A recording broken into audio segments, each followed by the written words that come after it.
¿Qué tal? ¿Cómo les va? Gracias por acompañarnos. Bienvenidos a Medianoche.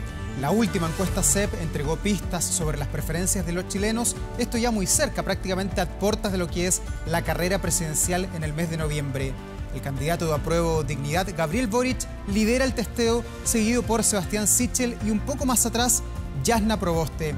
En detalle sobre la pregunta ¿quién le gustaría que fuera el próximo presidente? Gabriel Boric está liderando este sondeo con un 13%, seguido por Sebastián Sichel con un 11%, Jasna Proboste con un 6%, Daniel Jadue, que ya no está en competencia, marca un 3%, José Antonio Kast también un 3%, Pamela Giles un 2% y Franco Parisi, que aunque todavía ni siquiera ha llegado a nuestro país, marca un 2% en este testeo de la CEP. Pero además un 50% de los encuestados no ha definido su candidato en las próximas elecciones. En tanto, respecto a la consulta de quién cree usted que será la o el próximo presidente del país, nuevamente Gabriel Boric encabeza la tabla con un 25%, seguido por Sebastián Sichel con un 18%, Jasna Proboste con un 10%, Daniel Jadue y Franco Parisi con un 1% cada uno. Además, un 38% de los encuestados dice que aún no sabe por quién votar y ese es quizás el dato más relevante. Hay muchísimos, más de la mitad del país que todavía está indeciso frente a las próximas elecciones presidenciales. Comienza acá, en esta jornada de día miércoles, ya empezando el jueves, medianoche.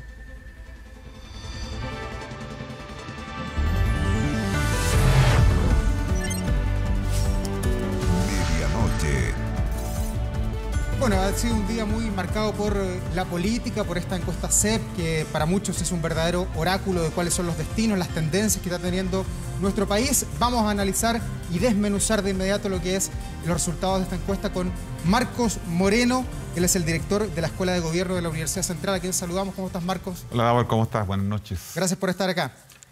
Lo primero, antes de ir a la presidencial, que quizás es lo más sabroso de todo esto, hay también otros resultados que entrega la encuesta CEP. Por ejemplo, la confianza en las instituciones. Las universidades hoy día salen como las grandes ganadoras de esta encuesta. Sí, viene confirmando esta idea de que las instituciones en general se vienen desplomando, ¿no? La confianza de las personas en las instituciones es una cuestión central y eso se expresa en que buena o parte importante de estas instituciones, las políticas particularmente, ¿no es cierto?, están en los últimos niveles de este estudio de opinión, ¿no? Las peor evaluadas son los partidos políticos, el Congreso, el gobierno, las instituciones de justicia, y por lo tanto eso no es una buena noticia, ¿no?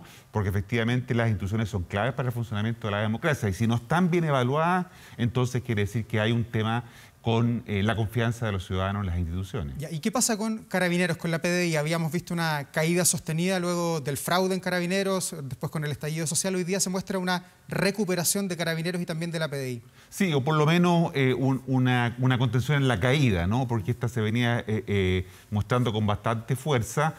Probablemente esto está influido porque no hemos tenido los niveles de conflictividad política, por ejemplo, que teníamos en el periodo posterior al estallido social, ¿no? La pandemia de alguna manera encapsuló todo lo que eran esas expresiones y de alguna manera entonces Carabineros en ese sentido probablemente no tenga el nivel de evaluación que tenía en ese periodo. Y la PDI, vamos a ver cuánto le impacta la situación que estaba teniendo con algunas dificultades al interior de la institución. Marco, respecto a la valoración de la democracia, un 53% dice que es regular, un 12% dice que es bien o muy bien. Cifras altas, pensando que nuestro país viene saliendo de un estallido social, que le ha dicho además que rechaza la Constitución actual de 1980. ¿Cómo se explica esta alta valoración y también confianza en la democracia, en el sistema que nos impera? Sí, bueno, porque la gente enfrentada a una coyuntura y una incertidumbre tiende a valorar y apostar por aquello que efectivamente puede hacer sostenible y mantener lo que hoy día tiene, ¿no? De alguna manera el proceso constituyente ha sido un catalizador de esa confianza que se puede tener en los cambios, ¿no? Y por lo tanto se dan en un contexto democrático y por eso que hay una valoración importante con la democracia. Finalmente, la encuesta lo que muestra es cómo la gente percibe la valoración personal que tiene en este caso con la democracia. Su experiencia cotidiana con la democracia es lo que de alguna manera los estudios dan cuenta y eso, siendo que los números no son tan malos, habría que de todas maneras igual ponerle atención. Y si la gente está tan interesada en la democracia, está conforme con este sistema, ¿cómo se explica que faltando poco más de 2 meses para la elección presidencial, un 65%, que es mucho, no tenga claro por quién va a votar y ni siquiera si va a votar en las elecciones de noviembre. Sí, esta encuesta que, como tú dices, era el oráculo, ¿no? Con toda la discusión que hay sobre la encuesta, ¿no? Esta no es una encuesta electoral, ya vamos a hablar del tema presidencial. Pero respecto de esto que tú señalas claramente, el dato de la participación es relevante, ¿no?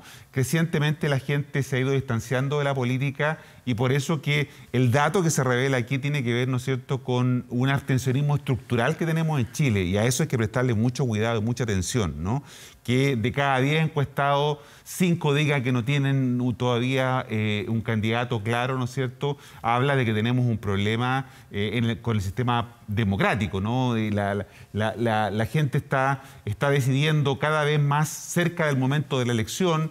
Se habla de la volatilidad de los electores en el sentido de que no tienen todavía claras sus preferencias. El voto estratégico se va votando en función de la ocasión. O sea, podríamos tener una alta abstención si es que no hay un elemento que motive a la gente a levantarse e ir a votar en noviembre. Bueno, este dato que está mostrando la encuesta, que el 50% dice que no sabe o no responde, ¿no? Te está hablando de eso, de alguna manera es un dato muy importante. Si le sumamos que hay un 10% de personas que tiene otras opciones, incluso gente que apoyaba, ¿no es cierto?, a Jadwe y a Pamela Giles, que son como un 5%, te habla de que estamos hablando en realidad de un 65% de personas que no saben, no responden, ¿no?, o que tenían otros nombres, o que los nombres que tenían ya no están compitiendo. Por lo tanto, esa gente, uno podría decir, bueno, hay un 5% de personas que no va a votar por ninguno de los que hoy día está en la oferta porque no les interesa. ¿Qué pueden hacer los candidatos para salir a cazar de alguna manera a estos indecisos, a esta gente que no está interesada en las elecciones? Bueno, uno tendería a pensar que son las propuestas sobre políticas públicas, programas, lo que va a movilizar. Yo creo que hay que tener ojo también ahí, porque cada vez más las elecciones son verdaderos plebiscitos emocionales. La gente vota por otras razones, no necesariamente razones, como la palabra lo dice, racionales, ¿no?, sino que tiende a buscar otros elementos que tienen que ver con la trayectoria, con la biografía de los candidatos, especialmente en este minuto en que en realidad la gente entiende que quien vaya a gobernar o quien se vaya a poner la banda presidencial el próximo 11 de marzo del año 22, ¿no es cierto?, tiene que ser alguien que pueda asegurar condiciones de gobernabilidad, porque la situación del país va a ser muy compleja, no solamente desde el punto de vista económico, sino que también desde el punto de vista político, porque no van a estar definidas las reglas del juego, la Constitución todavía no va a estar lista, va a haber todavía un clima de impugnación, un clima destituyente, por lo tanto, la gente de alguna manera va a pensar en ese escenario y por lo tanto los candidatos tienen que ofrecer, ¿no?, gobernabilidad. Yo creo que ese es el convidado de piedra de esta elección. La gobernabilidad vuelve a instalarse como un tema de campaña presidencial que no lo veíamos desde fines de los 80, comienzos de los 90. Marco, vuelve esto a instalarse con fuerza. Y cuando quedan poco más de 2 meses para la elección presidencial, ¿cómo leemos estos resultados donde Gabriel Boric prácticamente en todas las consultas que tienen que ver con la presidencial lidera y por mucho en distancia a los otros candidatos? En algunas empata con Sichel, pero con los otros candidatos está muy, pero muy arriba. Sí, es un punto importante, Davor, señalar que esta no es una encuesta electoral, ¿no?, porque no hace las preguntas que son necesarias para una encuesta electoral que nos permitan vislumbrar escenarios, ¿no? No pregunta sobre intención de voto. Es distinto que yo te pregunto quién te gustaría a que yo te dijera por quién vas a votar el domingo si las elecciones fueran el domingo. No, esa es una pregunta claramente de intención de voto.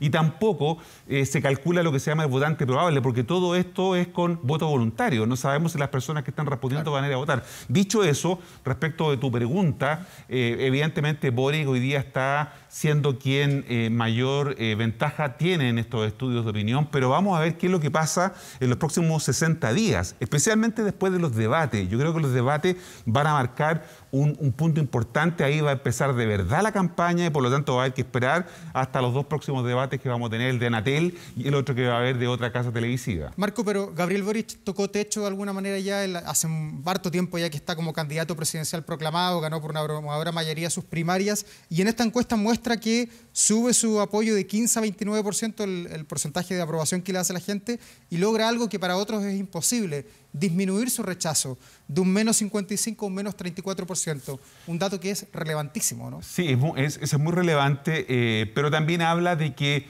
en este minuto el escenario aún es abierto, ¿no? En la encuesta CEP del 2017, ¿no? Los tres primeros que estaban mejor evaluados sumaban 50 puntos. En esta, que apareció hoy día, ¿no? Los tres primeros suman 30%. ¿No? Por lo tanto, si te das cuenta, ahí hay un diferencial importante. Lo mismo, la gente indecisa en la encuesta del 17 era en 35% y ahora son 50%. Es decir, tenemos una serie de elementos que nos hacen pensar que por mucho que alguien esté punteando en la encuesta, esta es una elección todavía abierta, ¿no? Con resultado incierto en primera vuelta y por lo tanto los candidatos en los próximos 60 días van a tener que hacer un gran esfuerzo para poder movilizar a la gente para que vaya a votar además el próximo 23 de noviembre. ¿Puede crecer Sichel, Sebastián Sichel, o también puede crecer Jasna Proboste, que hoy día está en tercer lugar, 6%, José Antonio Kast, que tiene un 3% muy bajo con respecto a otras encuestas? ¿Pueden crecer ellos también o la carrera ya está pensada en una segunda vuelta entre Boric y Sebastián Sichel? Parece que el espacio para crecer hoy día está en lo que llamamos el elector moderado, ¿no? Mucha parte de ese 50% que no sabe, no responde, no contesta, puede ser con ese perfil y por lo tanto la apuesta que va a hacer Jasna Proboste es moverse hacia ese sector, no a competir a la votación de Gabriel Boric, sino moverse hacia el centro. Eso le va a complicar la situación a Sebastián Sichel, que también va a buscar votos ahí. Y también Sichel puede tener dificultades, ¿no es cierto?, con lo que puede hacer José Antonio Kast o Franco Parisi, si es que en algún momento aparece, ¿no es cierto?, presencialmente a hacer campaña. Respecto a la aprobación del presidente Sebastián Piñera, llegó a un 16%, muy bajo, pero muy alto con respecto a la medición anterior. ¿Eso obedece, de acuerdo a su opinión, al manejo que ha tenido de la pandemia o a que finalmente en el último tramo los gobiernos crecen prácticamente de manera espontánea? Sí, yo creo que el manejo, especialmente el tema de la vacuna, ¿no? Y los efectos que ha tenido la vacuna en manejar la crisis sanitaria, pero también tiene que ver, yo creo, con una irrelevancia del gobierno. A la gente no le está importando mucho lo que haga el gobierno, lo que haga el presidente. Salió en una gira presidencial. Nadie, salvo ustedes, los medios de comunicación o la gente interesada, se enteraron de eso, pero la opinión pública no ve que la presidencia de la República o el presidente sea un actor relevante, ¿no? Y más bien pasa a ser un actor poco trascendente, porque la conversación o está en la constituyente o está en la elección presidencial, pero no está en la presidencia de la República, por lo tanto no es un tema que a la gente le importe muy significativamente, por eso que probablemente tenga esos niveles de aprobación. Pero a pesar de tener un bajo porcentaje de aprobación, 16%, ¿no se puede descartar que le pueda entregar la banda a alguien de su coalición? No se puede descartar, pero se ve muy difícil que quienes fueron derrotados en el plebiscito del 25 de octubre, después la mega elección de mayo, de las 16 gobernaciones en disputa solo retuvieron una, ¿no? Parece un poco difícil o contraintuitivo, ¿no?, pensar que ese escenario pudiera ser. Pero en política, efectivamente, las cosas pueden ocurrir, ¿no? Veamos lo que pasó en Argentina con la crisis que se está produciendo producto de unas elecciones de primaria. Pero, en fin, podría eso también ocurrir en Chile. Marcos Moreno, director de la Escuela de Gobierno de la Universidad Central, gracias por acompañarnos esta noche. Gracias a ti, Eduardo. Buenas noches. Y nosotros vamos a una muy breve pausa, ya volvemos con más noticias, no se vayan. Y ya estamos en la madrugada de este día jueves 16 de septiembre. Vamos de inmediato a revisar las noticias que han marcado la jornada con el periodista Marco Fleming. ¿Cómo estás, Marco? Buenas noches. Hola, Davor, muy buenas noches. Vamos con las informaciones de la jornada. Comenzamos con lo que ocurrió durante las últimas horas. El OS9 de Carabineros detuvo a uno de los presuntos autores de la balacera del barrio Meix, que terminó con un adulto mayor y un niño heridos a bala. ¿Cuál fue el motivo? Es una disputa territorial.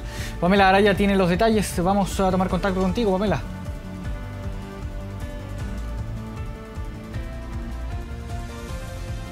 Cerca de las 6 de la tarde fue detenido uno de los presuntos involucrados en una balacera en el barrio Meix, que recordemos, tú ya lo adelantabas, dejó a un niño de 12 años herido a bala en el abdomen y también un adulto mayor de 88 con una herida en su brazo. Este hombre fue detenido aquí en San Bernardo, es chileno, tiene 33 años y tiene diferentes antecedentes penales. Es así entonces como luego de entrevistar a las personas que estuvieron ahí en ese minuto cuando se produjo esta balacera y también revisar las cámaras de seguridad y otros antecedentes, es que se comenzó con la búsqueda por todo Santiago de esta persona hasta que se determinó que tenía domicilio aquí en San Bernardo. Es así entonces como Carabineros del OS9 logró detenerlo, lo llevaron a contrataciones y finalmente fue detenido acá y permanece acá en la comisaría número 14 de esta comuna. Vamos a revisar lo que dijeron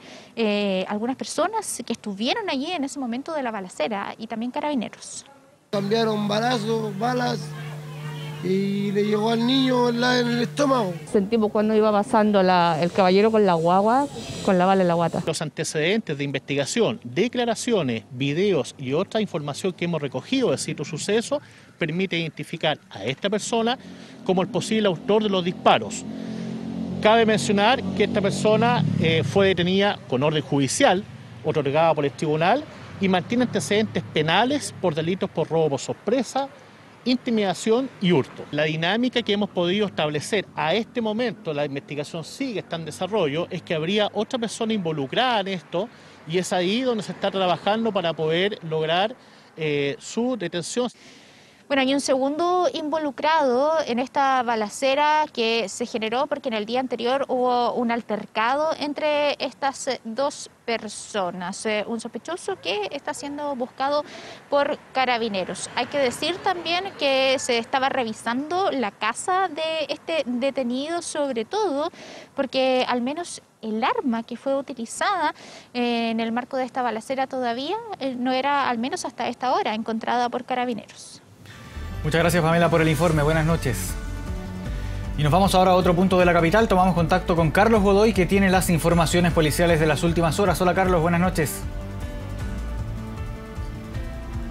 Buenas noches, Marco. Claro, y comenzamos en la comuna de Quilicura, donde en horas de esta noche se produjo un suceso policial en el cual resultó herido un funcionario de Carabineros de la 49 Comisaría de Quilicura. En momentos que este cabo segundo se trasladaba hacia su domicilio, había salido hace pocos instantes de la unidad policial, fue abordado por un sujeto el cual le intentó robar su teléfono celular. Se produjo ahí un forcejeo con este sujeto y también con este funcionario de Carabineros, el cual resultó herido con un arma cortopunzante en su espalda. Fue trasladado hasta el hospital de Carabineros por un helicóptero de la institución. Hasta ese lugar también concurrió personal del Laboratorio de Criminalística de Carabineros para poder realizar las primeras diligencias, empadronamiento de testigos, también la revisión de cámaras de seguridad. Todo esto ahí en la esquina de la calle San Luis con Volcán Yaima, afuera de una farmacia. Entonces se está investigando si es que hay cámaras de seguridad de esta farmacia, las cuales se puedan dar con la identificación de este sujeto que abordó a este carabinero y le propinó esta herida cortopunzante en su espalda y que lo mantiene internado en estos momentos en el hospital de Carabineros, fuera de riesgo vital, pero ahí con lesiones de mediana consideración, con un pronóstico reservado. Conversamos con Carabineros que nos comentaban acerca de esta situación. Ellos también tienen cámaras en lo que es el sector de la 49 Comisaría de Quilicura, las cuales también podrían dar antecedentes de esta situación ocurrida durante horas de esta noche ahí en el sector de Quilicura. Vamos a avanzar a otras informaciones policiales también que han ocurrido durante horas de esta noche y nos trasladamos hacia la comuna de Peñalolén, a la calle Martirreno, donde a eso de las 6 de la tarde se produjo un violento portonazo que afectó a una adulta mayor en momentos que ella se encontraba llegando a su domicilio en su vehículo, un vehículo Mazda de color blanco. Fue abordada por 3 sujetos, los cuales circulaban a pie con armas de fuego.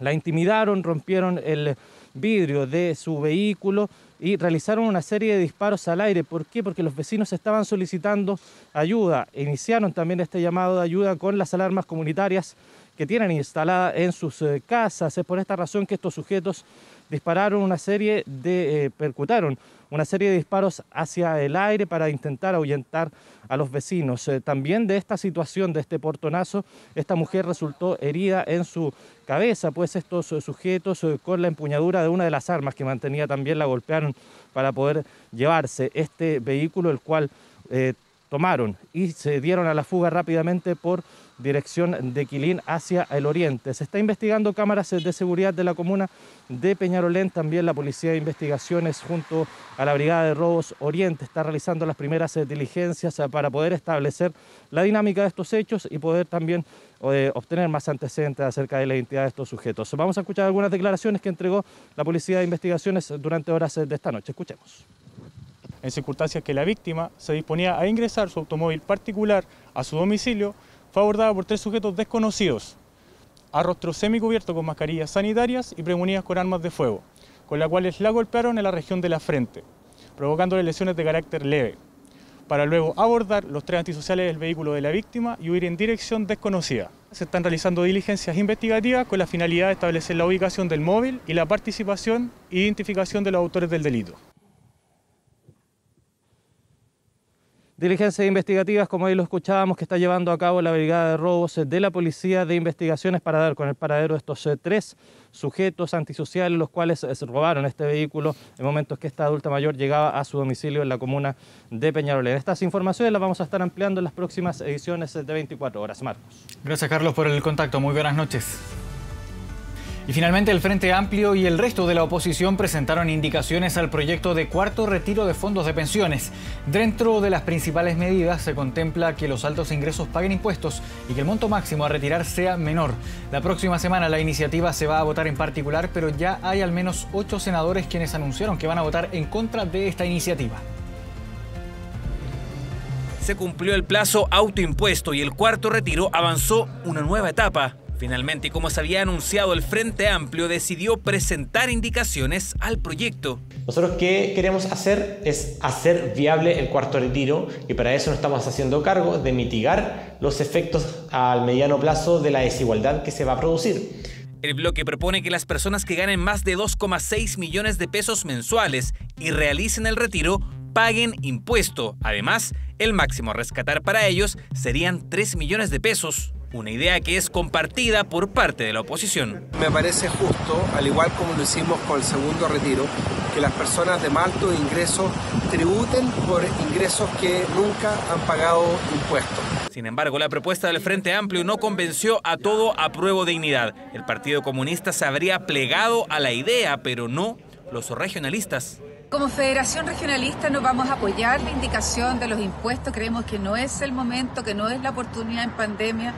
Además del pago de impuestos, se incorporaron indicaciones para que las personas que sufran una enfermedad catastrófica puedan retirar el 100% de los fondos y que los pensionados por renta vitalicia puedan tener adelanto en sus pagos. No vamos a aceptar que la discusión se presidencialice, ni tampoco a quienes pretenden hoy venir a colocar condiciones como cobro de impuestos o pago en cuotas. En una pandemia no se entiende que se le cobre rápidamente impuestos a los trabajadores y que como contrapartida se les libere o entregue facilidades para el pago de impuestos cuando se trata de empresas. División de los partidos de oposición que el gobierno monitorea de cara a una eventual votación en particular el próximo 22 de septiembre, aunque la Moneda insiste en rechazar el proyecto. Hay un viejo dicho que dice que la mona, aunque se vista de seda, mona se queda. Este cuarto retiro es malo independiente de los colgajos que le pongamos. Y si se vislumbra una difícil tramitación en la Cámara de Diputados, en el Senado el cuarto retiro no tendría opciones. El cuarto retiro no tiene los fundamentos de los 3 anteriores. No voto a favor del cuarto retiro. Yo espero, en forma consecuente, que el cuarto retiro no pase de la Cámara de Diputados. Es un proyecto que hay que rechazarlo. Al menos 8 senadores que en el pasado aprobaron los retiros de ahorros previsionales ya anunciaron que no están disponibles. En el oficialismo, aquí los senadores tenemos que ser responsables. No podemos permitir que el país siga una escalada de inflación.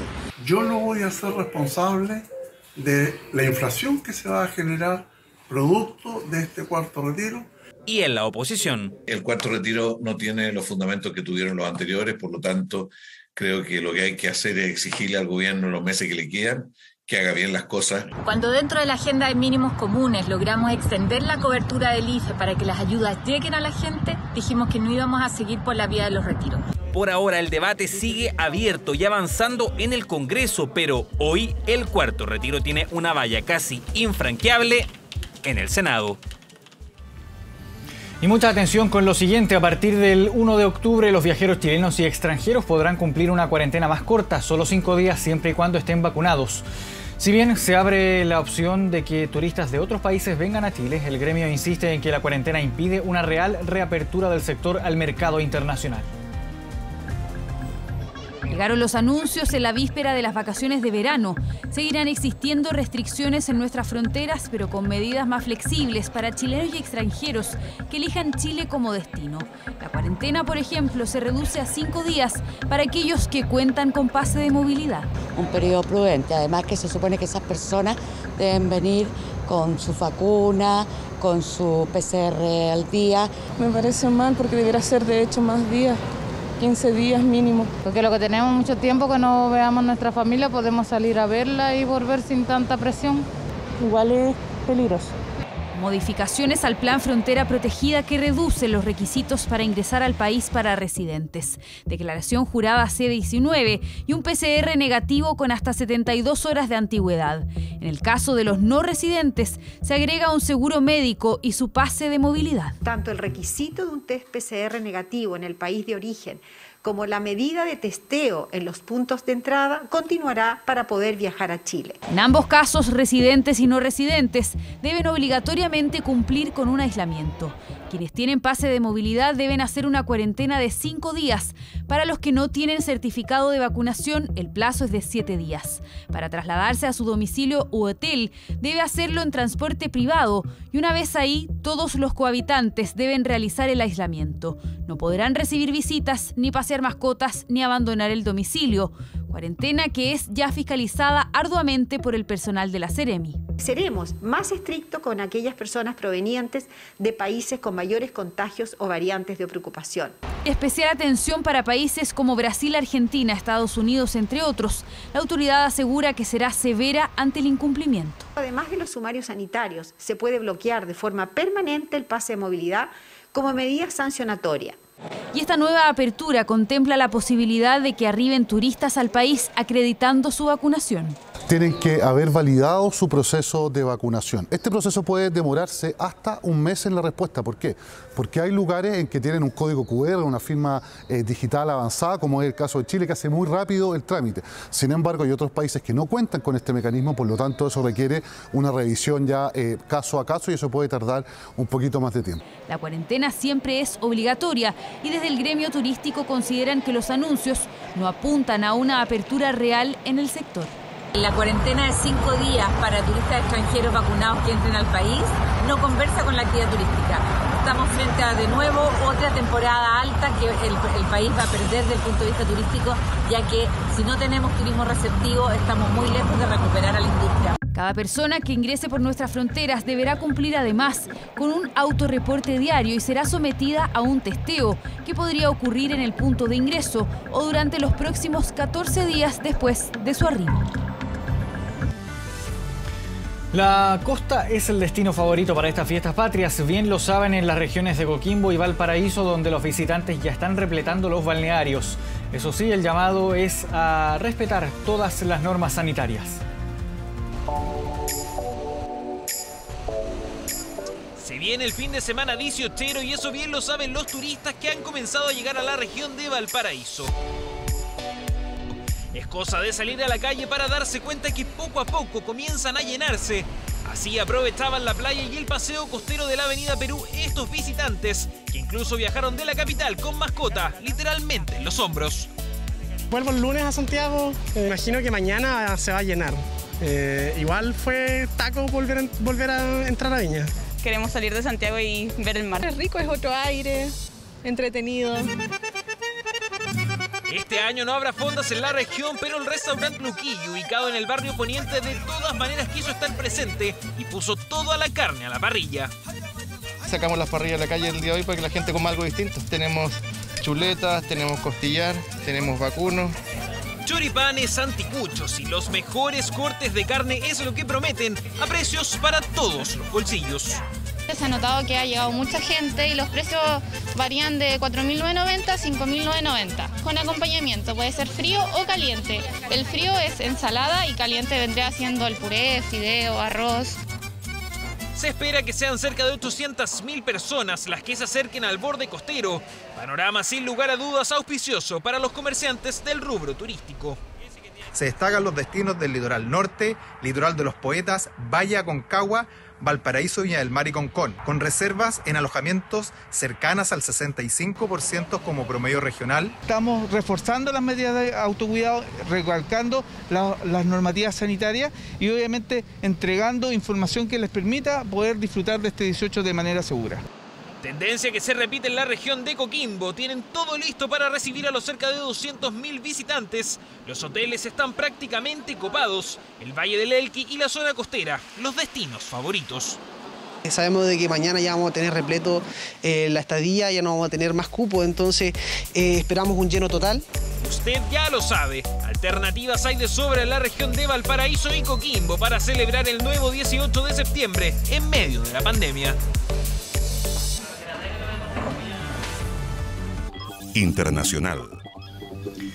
Volvemos a medianoche con noticias del mundo. Siguen las réplicas del verdadero terremoto electoral del domingo pasado en Argentina. La coalición de gobierno se tensionó al máximo durante la jornada, ya que varios ministros presentaron su renuncia. Los 6 miembros del gabinete que presentaron esta renuncia son los jefes de cartera de Interior, de Justicia, Ciencia y Tecnología, Desarrollo Territorial, Medio Ambiente y Cultura. Todos ellos son cercanos a la actual vicepresidenta Cristina Fernández, lo que complica aún más al bloque peronista. Esto a solo 4 días de los pésimos resultados obtenidos en las elecciones primarias del 12 de septiembre, donde, recordemos, sus candidatos perdieron en 18 de los 24 distritos del país, incluido el que es considerado como un bastión del kirchnerismo, que es la provincia de Buenos Aires. Las renuncias responderían a una presión del sector cercano a Cristina Fernández para forzar un cambio que apunta a remover al jefe de gabinete y al ministro de Economía. Y la noche de este miércoles despegó el cohete Dragon de SpaceX, una misión que se inscribe en la historia de la carrera turística espacial.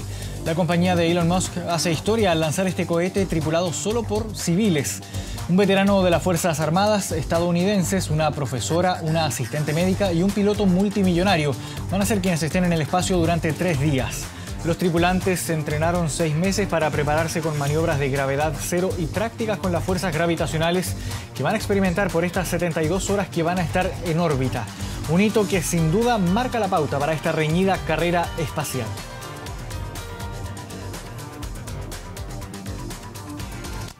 2 de la madrugada con 7 minutos. Cerramos de esta forma el bloque informativo. Volvemos contigo, Davor. Muchas gracias, Marco. Como siempre, completísimo informe. Listos para comenzar ya esta jornada de día jueves. Que estén muy bien. Buenas noches. Y nosotros vamos de inmediato a nuestra pantalla para ver qué tiene publicado hasta ahora 24horas.cl. Hay mucha información que tiene que ver además con las fiestas patrias, pero hemos querido destacar esto porque también es parte de las informaciones políticas. El gobierno anunció el envío al Congreso de proyectos para disminuir las altas rentas. No se sabe cuándo va a ser enviado, pero ha sido en una permanente búsqueda de la austeridad, han dicho los personeros del gobierno que han dicho y anunciado este proyecto. ¿Qué pasa en Santiago? Se preguntará usted en las próximas horas, en el comienzo de estas fiestas patrias. Veamos de inmediato cómo va a estar la temperatura. Miren, no es que nos equivocamos, 25 grados para esta jornada de día jueves, todavía en pleno invierno en nuestra capital y más al norte, ahí en la zona minera, en la hermosa ciudad de El Salvador, 24 grados, pero con mucho frío como siempre, ahí en las noches en la precordillera de nuestro país. Con esa información, con la temperatura, terminamos esta jornada aquí en Medianoche. Muchas gracias por informarse con nosotros. Que tengan un muy buen descanso.